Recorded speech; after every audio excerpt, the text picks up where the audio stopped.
all of you. Morning, the Fourth Estate. Morning to all those viewing us and those listening to us. This is the Monday security update. We update you on incidents and security operations we carried out in the course of the week. We also give advice in areas we find are due, where we need to share with the public on some security tips. We shall begin with an incident on the 22nd August at around 1 a.m. A group of assailants armed with hammers forcibly entered the home of one Arinaitre Macklin, a student of Victoria University and a resident in Nabulagala Zone in Rubaga Division. During the incident, they assaulted her, stole her belongings, like a laptop, mobile phone, academic transcripts, and she attempted to resist, only to get injured. Now, while fleeing, the suspects encountered a police patrol team from Old Kampala, leading to the arrest of one individual called Mayanja Hassan, a 32-year-old male resident of Chisenyi in Kampala Central Division. Mayanja was apprehended, and his apprehension led to additional arrests. He was also found in possession of a hammer and the stolen items that he had snatched, or not snatching, but he had stolen from Macklin. So we have that one as a case in Old Kampala. We also had an operation in Nakawa Division on the 24th August at around 8 p.m. in the evening. Police and UPDF officers carried out an operation in an area in Chisenyi Zone 1 in Luzira Parish, Nakawa Division. This operation resulted into the arrest of 12 individuals suspected of engaging in sale and consumption of opium. We shall share the names on our media platforms. The action was prompted by community concerns regarding groups of unknown youth who gather in the area late into the night. These locations have been identified as havens for criminal activity, contributing to insecurity in Luzira and its surroundings. During the operation, officers confiscated opium on top of making those arrests. Now, we urge the public to always provide information on such suspicious groups. You will always find that during their formative stages, during even their operations, these groups can easily be told. There are a number of red flags which are usually waved. Now, it is very vital and very imperative that communities share with police about these gangs so that we nip them in the bud. So it is very, very important, because these groups are in a number of areas, but it takes the input of the community. Communities have leadership structures. They have security committees, but they have an LOC structure which can be tapped into so that we collaborate with the police and ensure that these criminal gangs are dealt with.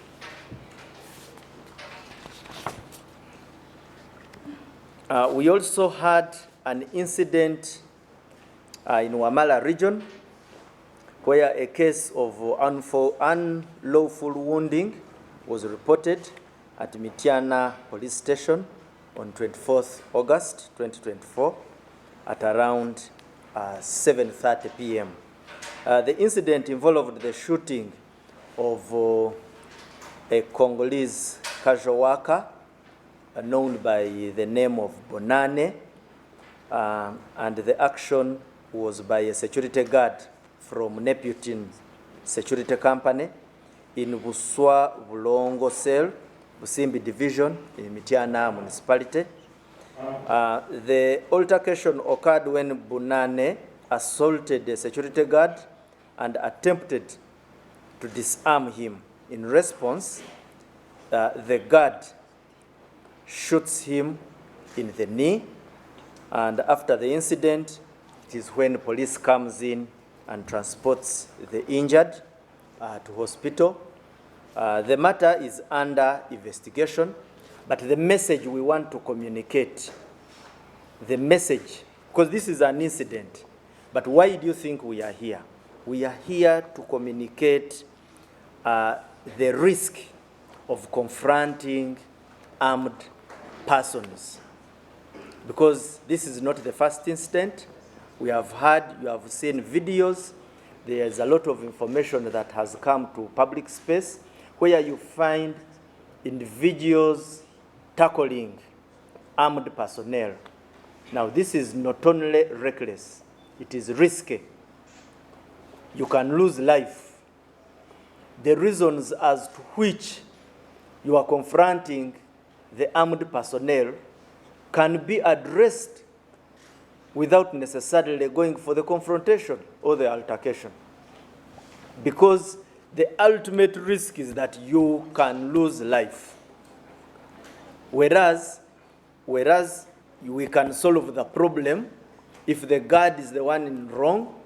You just need to know that all security guards are supervised by police. We have a fully-fledged department of PSO which supervises security, private security organizations. So it is unwarranted and uncalled for to find that situations arise where wananchi and security guards go into physical confrontations. The other issue wanted to pass on is that on 24th August at around 2 p.m., Kalisizo Police Station received a report of an incident of aggravated robbery in Kaswa Village, Chibutamo Parish, Rakoni Sub-County, in Chotera District. A 50-year-old businessman, Semanda Apollonari Zavuga, had withdrawn 150 million shillings from Centenary Bank in Chotera. Now, what Zavuga did, he was supposed to go and pay his workers of Zavuga Coffee Factory. Now, I think he passed by his home with the money before going to the coffee factory to make payments. Now, in the process, he falls into criminal elements who took his money and also put his life at danger. So 150 million shillings ends up being taken. Now, what is the communication of police?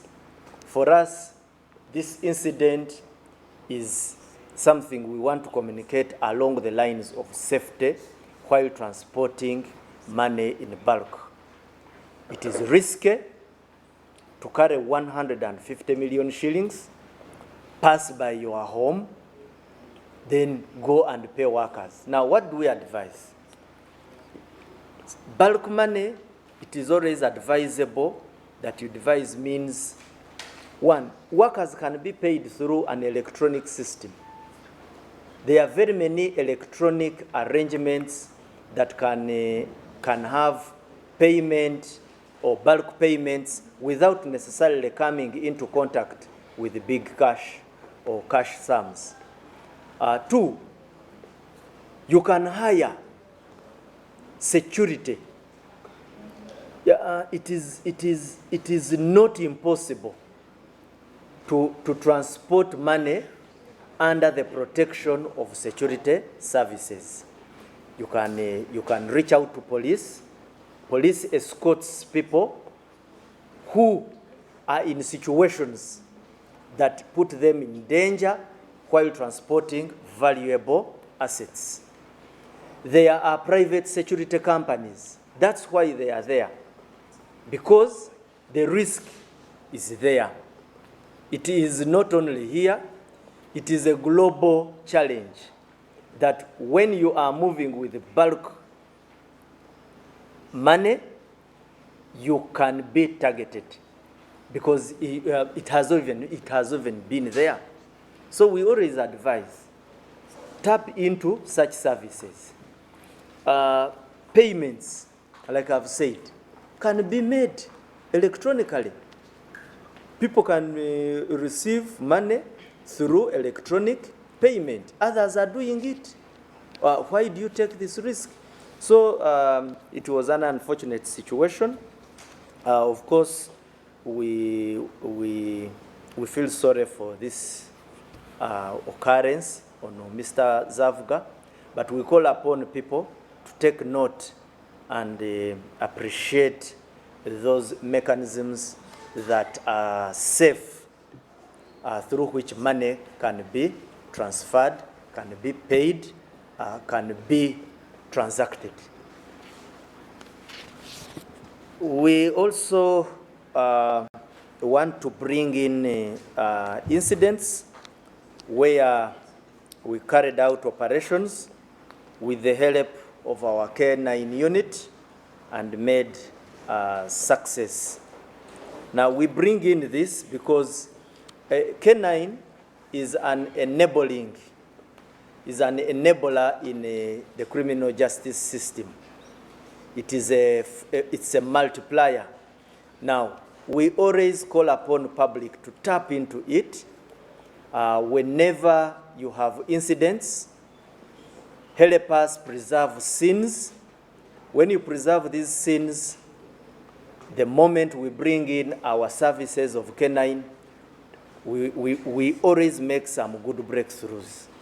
And that's why we come in some of these incidents, like in Moroto district. We had a case of murder that had a murder that came out of an assault.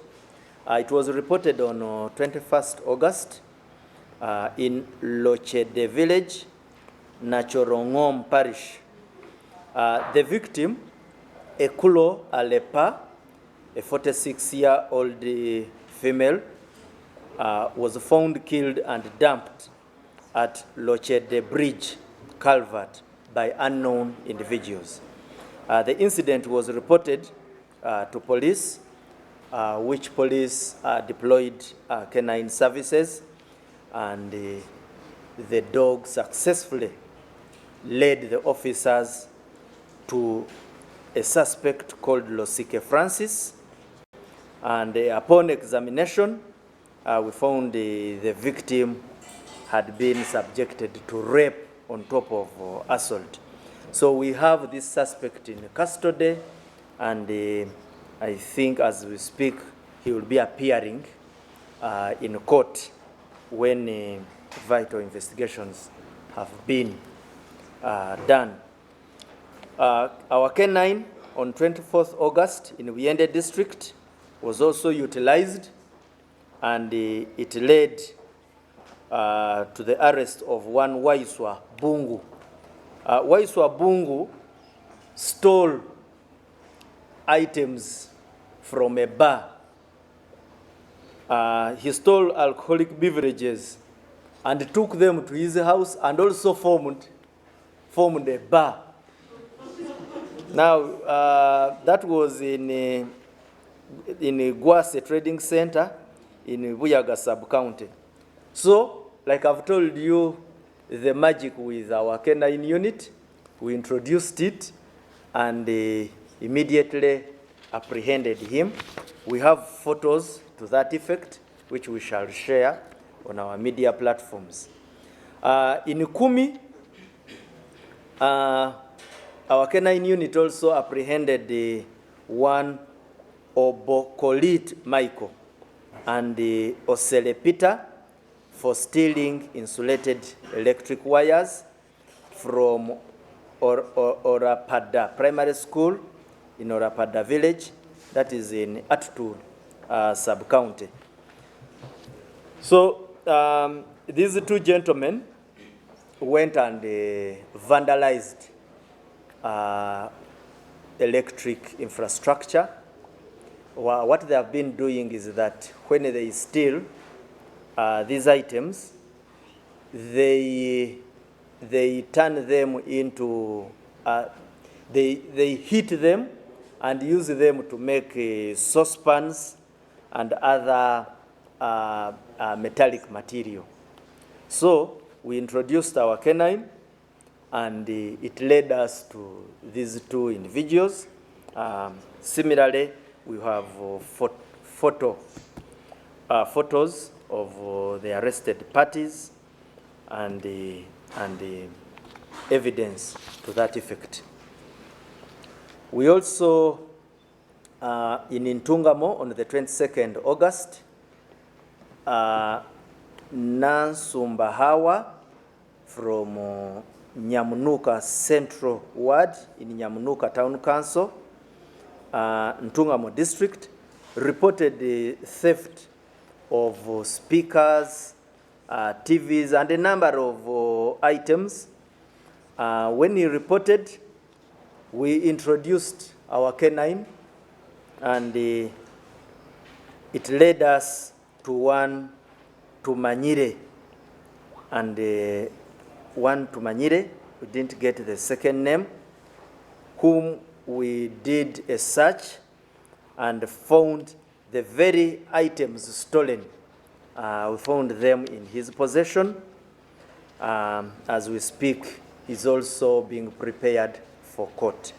The message, I repeat, is that when we tap into these force multipliers, like the K9 unit, we usually make some good progress. What we usually call upon in public is to ensure that you preserve scenes.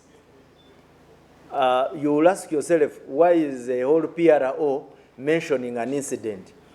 The message behind the incident is the strategic importance I want to communicate in force multipliers like K9 units, and the need to have a collaborative arrangement between the wananchi and the police when scenes are preserved, and the success that accrues out of that collaboration. We also have, and I think this is our last item, which are the updates on the operations we carry out in the Karamoja sub-region. We recovered one gun from the warriors. Ammunition recovered. We recovered 4. We arrested 4 warriors. I would call them suspects. We also took 22 to court. And during the week, 18 cattle were stolen. But we recovered 92. Yeah, somebody will ask, but if they stole 18, why did you recover 92? Of course, there are those others which had been stolen much earlier. That was, then we also impounded 2 from the market. You remember I also talked about Waraji in the area. We impounded 14 jerrycans. Waraji in the Karamoja sub-region is forbidden under some ordinances because it is some kind of lubricant in the rustling activities.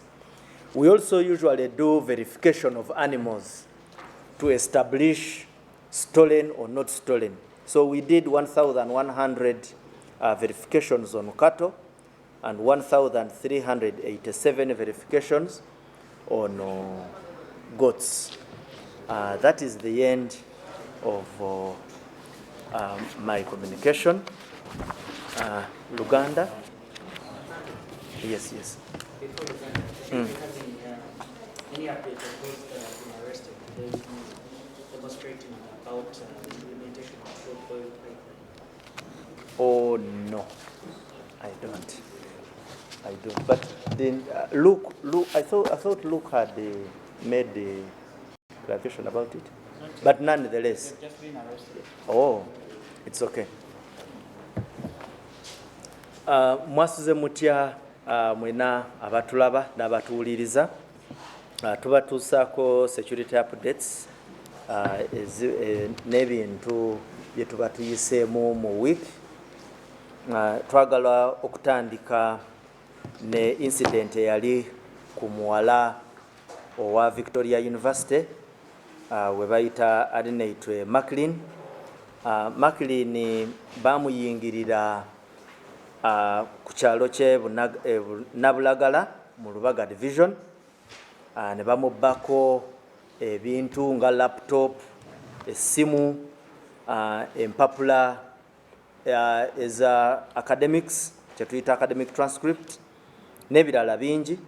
Naye poliisi yali eri ku patrol, omukisa omulungi ne tugwa ku muntu oyo yali amubbyeko ebintu bye.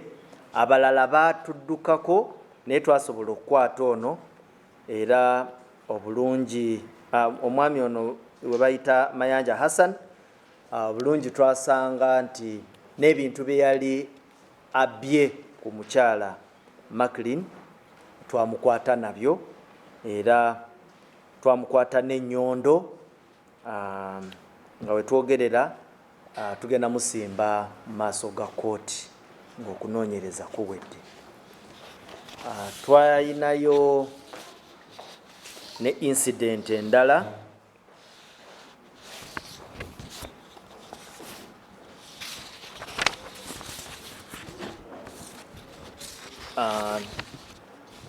Nakawa, mu Nakawa division wa zone gye bayita Luzira, zone 1 Luzira parish. Twakwatayo abasinga nga bavubuka abenyigira mu kunywa enjaga, nga basinga bavubuka. Kyali kikwekweto ekyakolebwa police ne UPDF, era wetwogerera bano nga twabanyweza.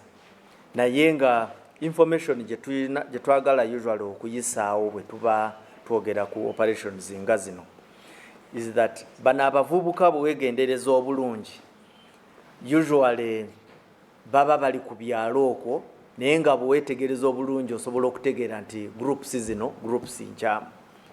Bwe bamala okunyakula ebintu by'abantu balina engeri gye beekwekamu.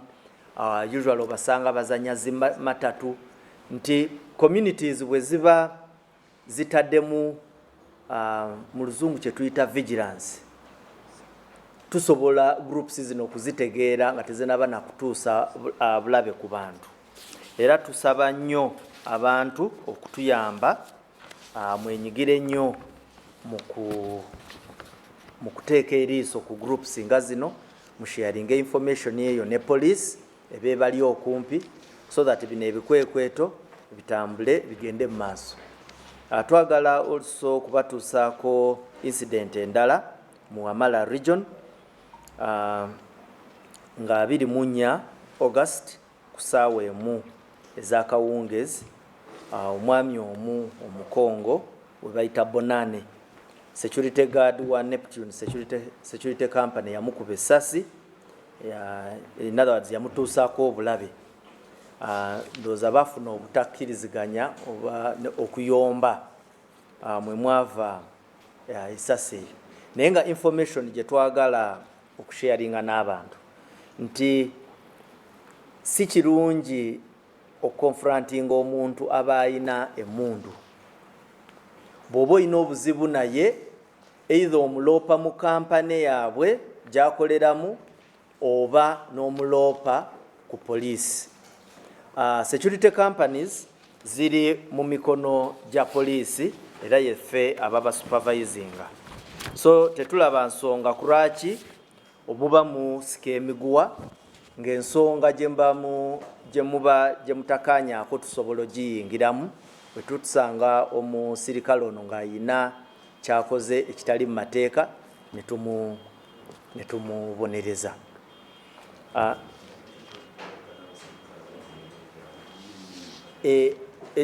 Ekizibu ekiriwo is that bw'obalumba osobola okufiirwa obulamu. Actually n'ekirala kyetatera maybe kyenna oyinza n'okukozinga abalala okulumwa because mu kanyolagana ako n'omusirikale essasi livaamu ne likwata n'omuntu omulala atayina na kyamanyi ku bye mulwanira. It's very, very simple. Ignore him, report him to the police. Very, very simple. So ekintu ekyo twagala okukivumirira era n'okukiyisaawo abantu bakiyige. Ekyokubiri, ensonga endala, waliwo omwami we bayita Semanda Apoloni Zavuga ayina factory y'emmwanyi. Ya withdrawinga miliyoni 15 n'azitwala ng'agenda kusasula abakozi. Naye mu investigations zaffe ziraga nti n'okugenda okusasula teyagenda direct, yasooka n'ayitako ndowooza oba ewaka. So aba ali awo yali afulumye mu motoka ye agenda okudda ku motoka nga ababbi bamusazeeko ssente ne bazitwala. So ekintu ekyo ekisooka obulamu bwe kirungi nti yabusigaza, naye abamu batera okutwala obulamu. Kati awo poliisi wetugiramu okulabula abantu nti bw'obanga ogenda ku transactinga sente nyingi bwe zityo weeyambise emikutu oba emitendera gye bayitera okuyitamu okusupplyinga sente ezo nga you are safe. For instance, sasula abakozi electronically. Simanyi bwe nyinza kukiyita mu Luganda. Oyinza okukozesa mobile money naye ne bank erina services zesobola okuwa. Yes, balina obusente bwe bakuggyako naye loosi gy'okola teringa loosi gy'okola nga bakutwaddeko obulamu bwo. Bank ebasasule, oba bw'oba osazeewo nti bw'oyagala kubasasula manually, hiring security.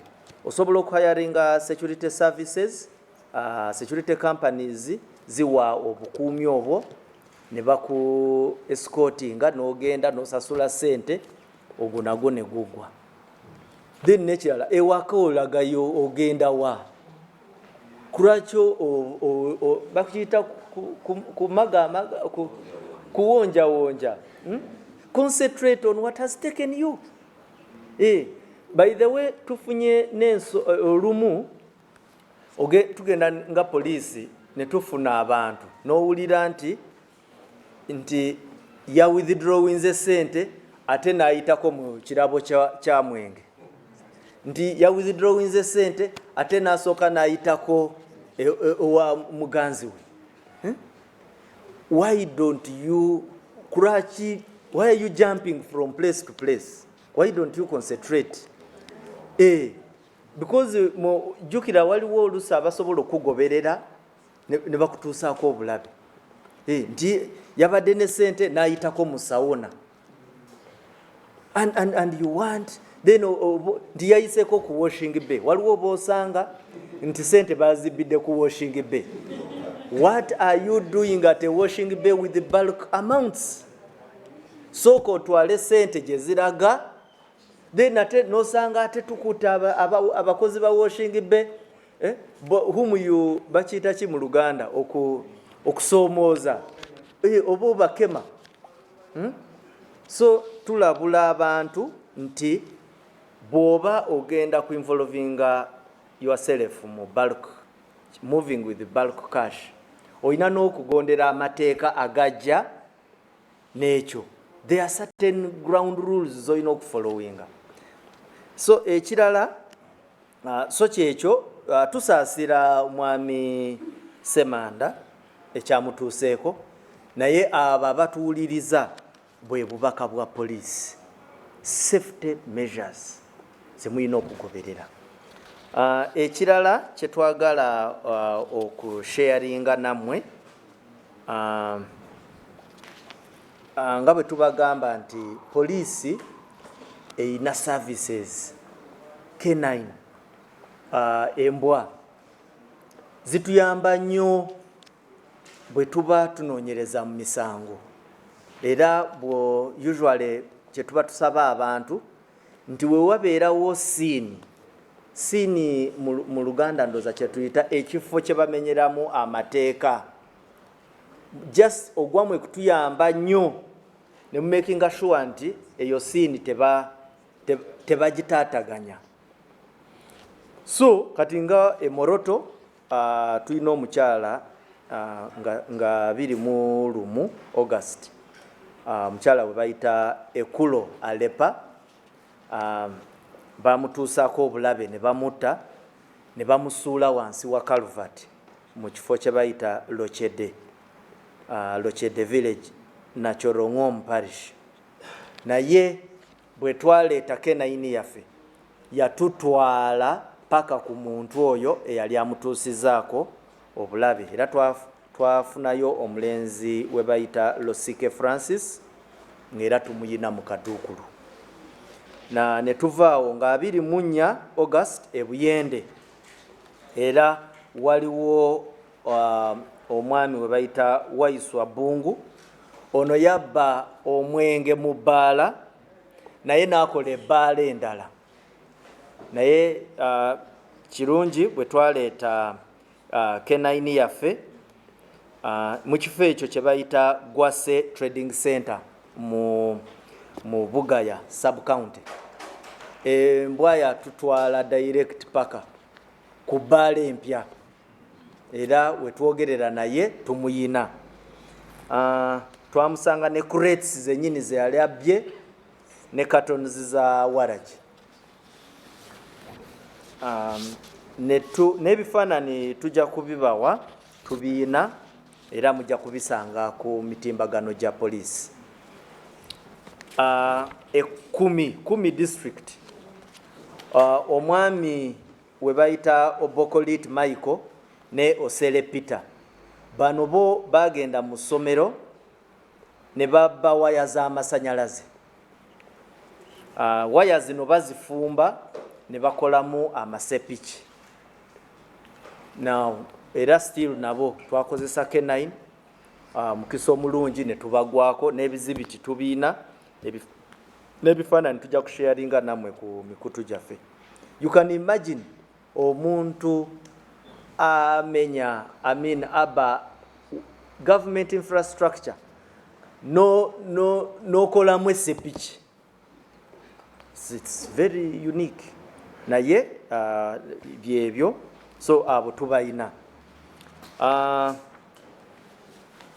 So ekisembayo ye operations zaffe,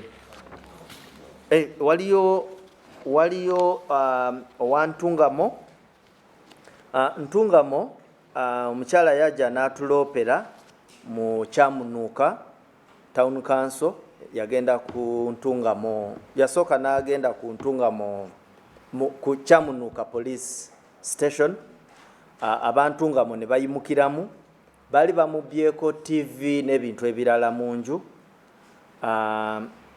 Era bwe twaleeta K9 yaffe, omukisa omulungi twakwatayo omwami omu we tulinako erinnya erya Tumanyanire.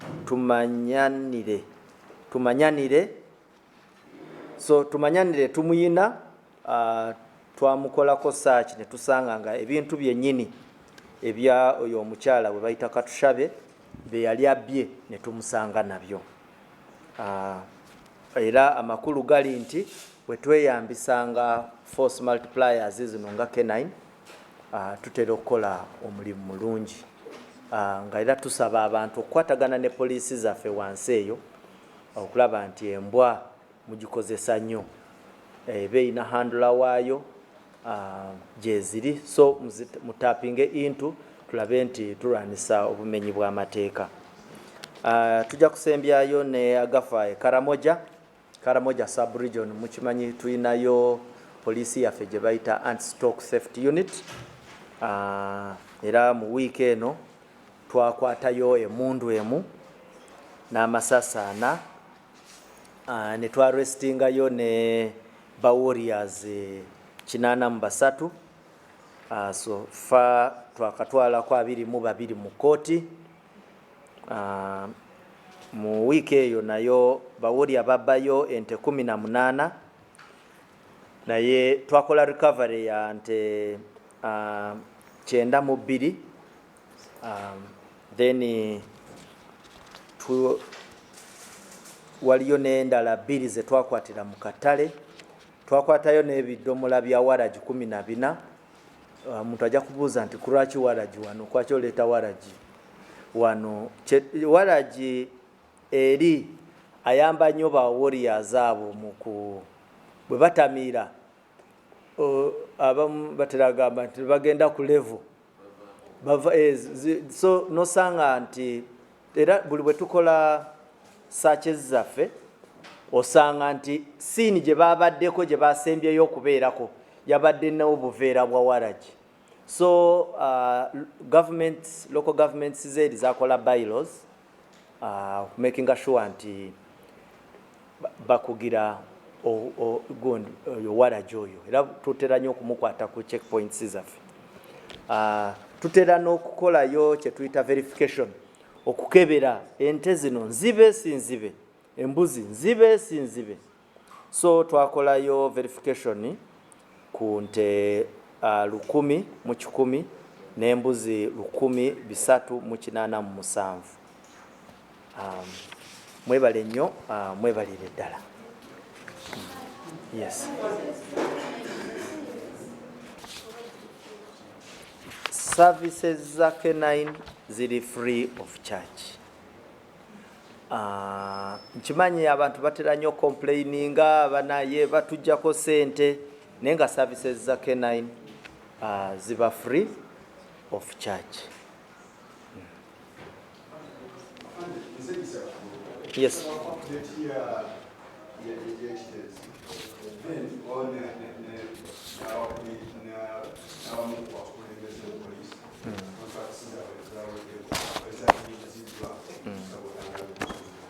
Okay.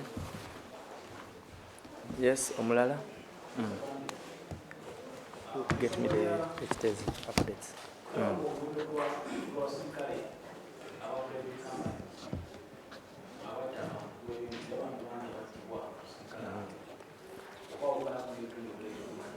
Chidemu kwa bulungi nkufune bulungi.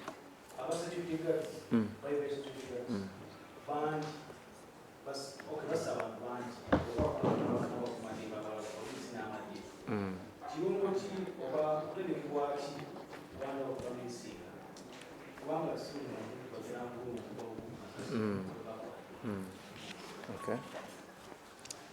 Yes, sir.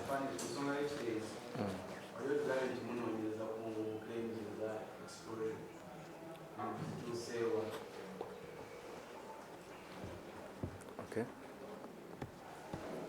Ndoza tukome kwezi? Okay. Chitezi, we are still standing at 25? 30. 45. The recoveries. Yes. No, yeah, you can talk. Okay. You first give them the brief. Kamba we PRO waffe aba Kampala Metropolitan aba we updates. Meanwhile nga bwe njogera ku yes tuyina ba mo police usually tusavinga notuka ekiseera nokola ki, that one is normal. Then nomala nonyuka emirimu gyo. Then usually at AIGP level, our AIGPs usually are on contract. So usually at times those contracts expire, and then the officers enter into permanent retirement. Wetwogerera naye tujja kubanjulira mu butongole ba officers bano aba contracts zaabwe za expiringa obudde obwo, era tujja kubaayo ne communication entongole, tujja kuba tugisharinga ne media. Issue ekwatagana ne ba private security guards.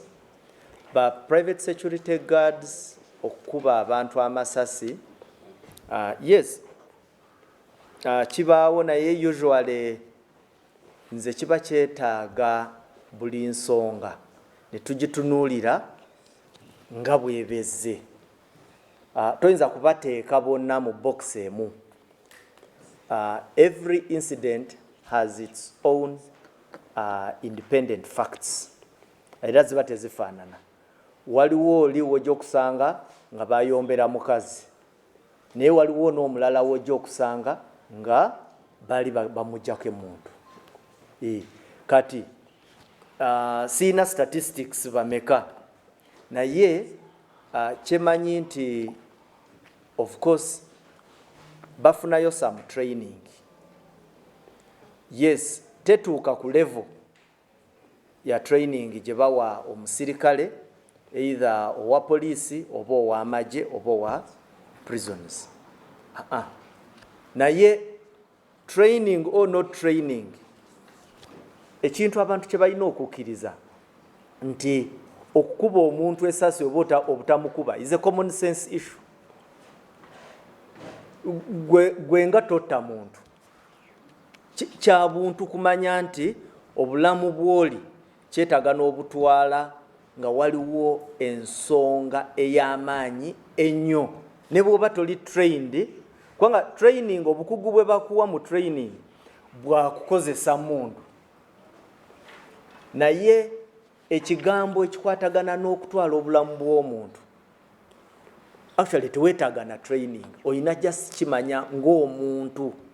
Kyova olaba naawe omuntu wa bulijjo bw'otwala obulamu bw'omuntu tetuvaayo ne tugamba nti anti yabutute kubanga tali trained. No, you don't take life of somebody because you are ill trained.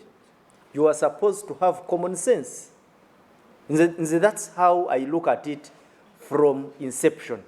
It cannot be an excuse of training. It is an issue of common sense. Yes. Then a church tezi, you can come in, look. That issue of the so-called explosion. The explosion. Oh, it wasn't there. Issue here, first and foremost, is at the moment tetuyinaawo obujulizi bwonna nti Kiteezi yabaluka bubalusi as an explosion. If that information was to come, we would now share it. Naye we twogerera tetuyina bukakafu bwonna nti Kiteezi yakola ki. Ate n'ekirala ne bwe kyali baddewo ndowooza kiba kyetaaga ne tufuna the investigation report. Siyinza kujja wano bwe banga waliwo investigation ekyagenda mu maaso nempa an impromptu information nti kyekino nekino nekino ekyaliwo. Report eyo bwejja tujja ne tujanjula mu butongole.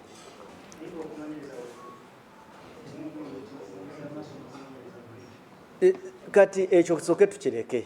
Surely, certainly, tuyina interest in what happened in Kiteezi. Naye nga bwe tugamba mulindeko tuleke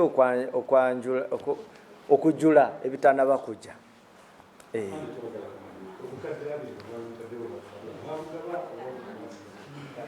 Kati ekisooka kambaweeyo eno gundi guidance. Ekisooka ne bwe tuba tugenda buwa tubuwa kati tubabuulire we twabuwa tumuteeke mu buzibu because enkya naye kati issue eri bweti nga bwe twabanyonyola neyo issue naye tujja kujanjula saagala gyongeraho kati kubanga siina bujulizi siina briefing nti ba sente zavudde mu ggwanika ya poliisi nezigenda ew'omuntu yenna. So bwe mbawa information eyo nja kuba mbalimbye. Anti what I'm saying, I can't promise you what I don't know. That is unless you want me to tell you a lie, which direction I'm not willing to take. The issue is that I am not privy to any information to the effect that money was given out as a reward to whoever may have provided information to the arrest of Bossa Tabula. Chitezi, the allegation that it was an explosion, one cannot be confirmed by me because I do not have any briefing to that effect.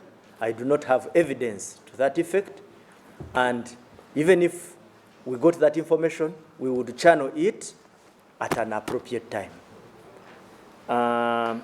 We have, on the issue of our directors, yes, directors in police usually are the AIGPs on contracts, which contracts expire, and as we speak, there are those whose contracts have not been renewed. We are going to avail you formally these names in a formal communication. Yeah, thank you.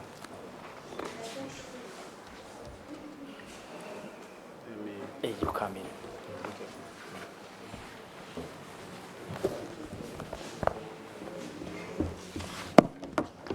I think I beg to leave you at this point. Thank you very much. The number of Chitezi as of